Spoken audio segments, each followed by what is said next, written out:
God, that was dull.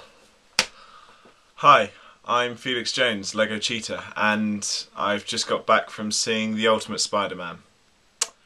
Right, I'm not going to beat around the bush, there's going to be spoilers in this, but frankly, once you've heard how boring I found this film, you're not really going to want to see it that much anyway. The plot.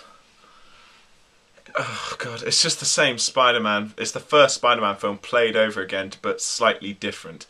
And not even that slightly different.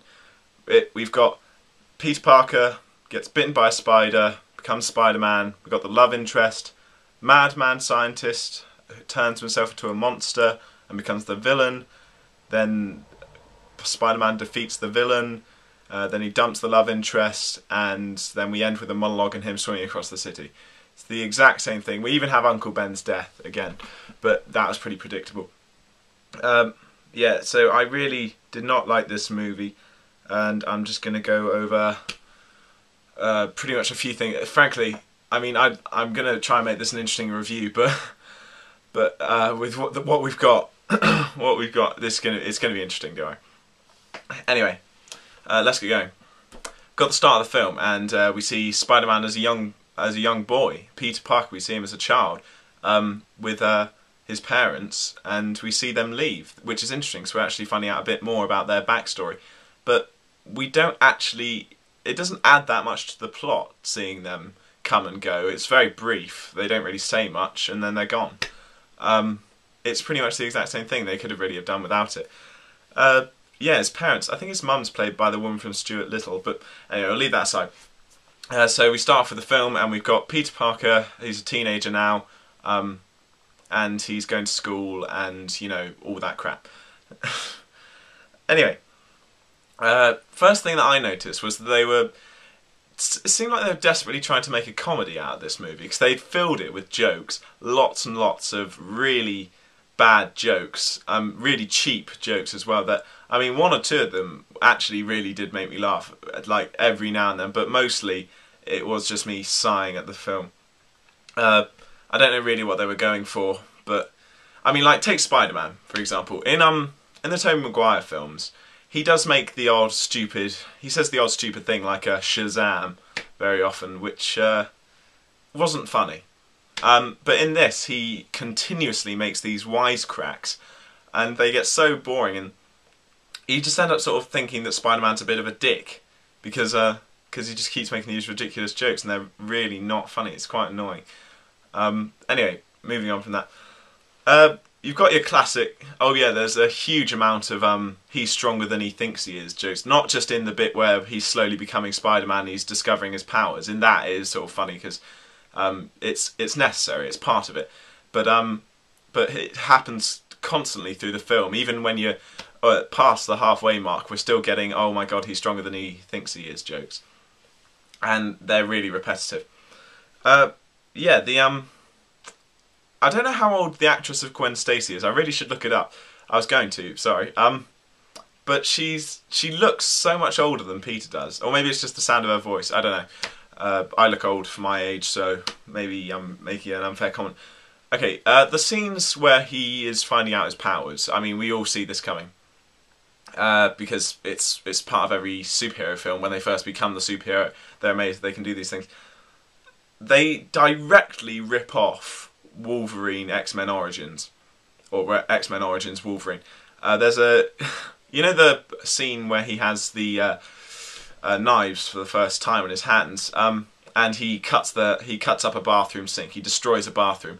They do the exact same thing in this movie. It's so blatantly ripped off. I mean, there's paying homage and there's ripping off. It's not paying homage. It's trying to be original. Anyway, next. Yes.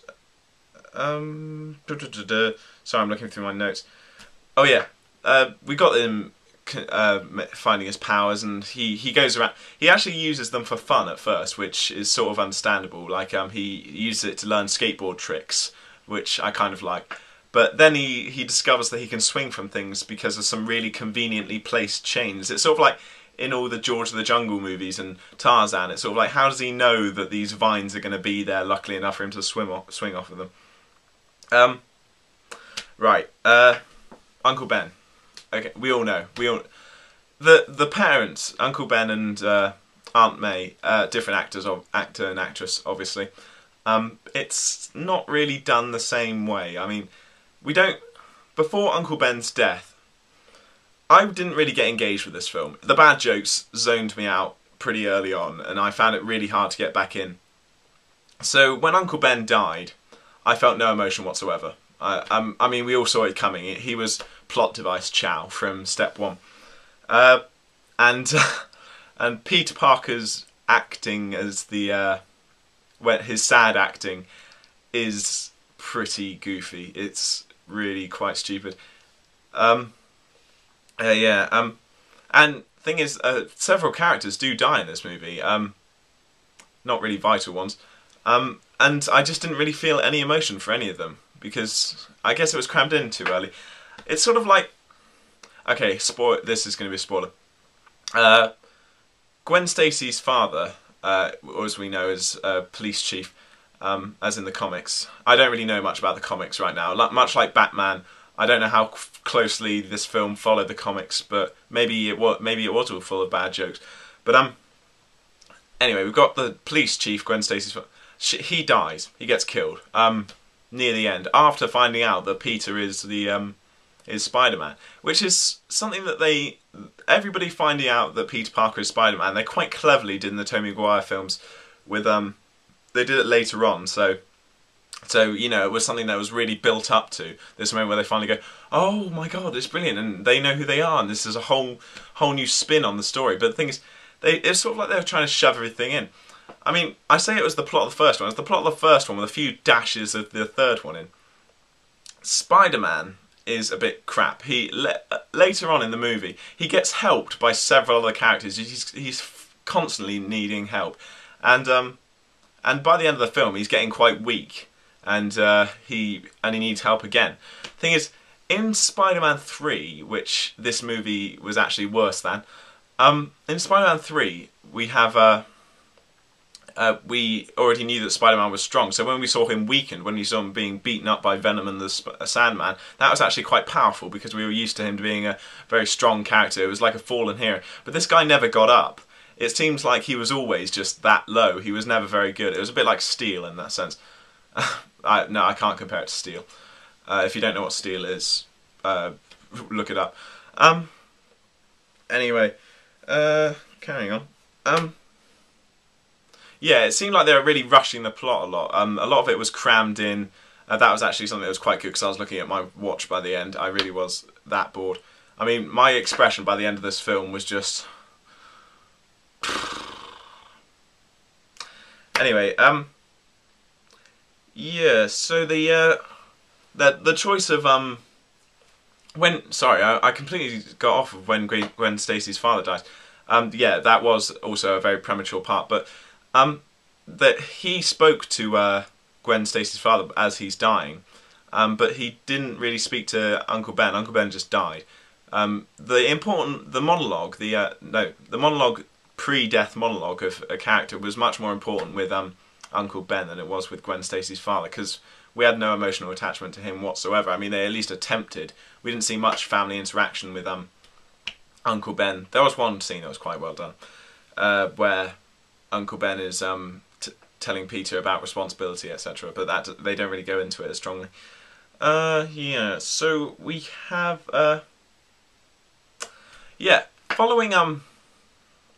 following Uncle Ben's death. This is supposed to be a scene that really traumatises our main character, and we get two sort of sad scenes with Peter, and none with Aunt May whatsoever. I mean, was she even sad? They don't care. They instantly skip over it, and Peter pretty much gets over it pretty quickly as well.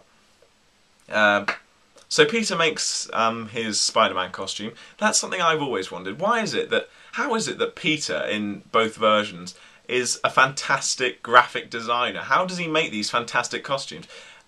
What kind of training you'd have to undergo? I mean, these things are fantastic. You can see like web going across lycra. It's incredible. No, I could never do that. So how can he? Yeah. Yeah, this film was pretty much the same as the first one. there was some interesting moments that actually made it feel much more like the character was real.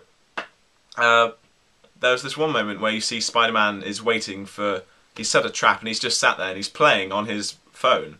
He's playing like a bubble shooter game, which is product placement, but still, that did make the character seem more realistic. Sort of like they were going for a Chronicle type thing, but either way, I still felt pretty detached from the character because the conversations, the dialogue is actually not brilliantly written, especially with all the jokes.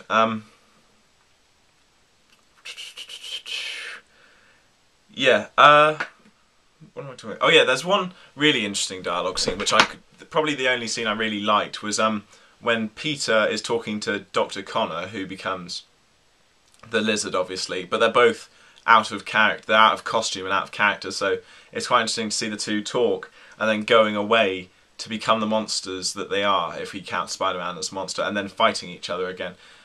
That's actually quite an interesting scene. Yeah, yeah, there's some other really odd moments in this film. There's one scene where the Lizard breaks into a school and to attack Peter Parker, which is interesting because it's actually going on during the day. That made more sense. It wasn't just like, oh, we had to wait till night for every single attack. This was actually him targeting him specifically in the school. That was quite good to see. And then the Lizard pours some chemicals together in the science lab and it creates an explosive. Yeah, because they have the makings of an explosive in all schools these days. It's pretty risky. I mean, I got my face burnt off once. Yeah, one other thing. Right, now here we're going straight to the end. Big spoiler. After Dr. Connors is defeated, he saves Spider-Man's life. That's another one of Spider-Man being helped because he's useless. He catches Spider-Man as he's about to fall off the side of a building. But the really stupid thing is, Spider-Man surely shouldn't need catching. He can stick to walls. He could have just moved his hand and he'd have been fine. Even without his web things which got broken.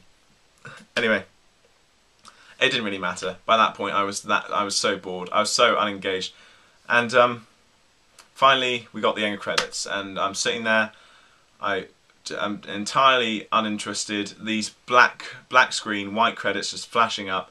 The house lights weren't coming up. I thought they were broken, but I knew there might be a post-credits clip. And then they did show a post-credits clip, and it was utterly pointless.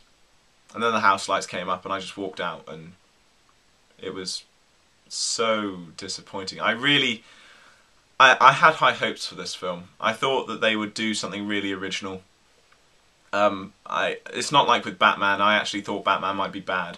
But this was really, I really thought this would be entertaining, and I was very disappointed. I've seen it before. I've seen the whole film before. Spider-Man. It was called. It wasn't called The Ultimate Spider-Man. It was just a slight word difference. It really was. Oh God, you don't need to see this film. Seriously, just watch the first Spider-Man film, and throughout it make a load of bad jokes. And you pretty much got the exact same thing. So yeah, that's all I got to say. I wouldn't even bother seeing the film. It's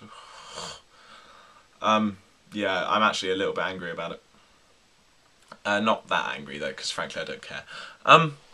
Anyway, thanks for watching. I'm Lego Cheetah, and sorry if I ruined it for you.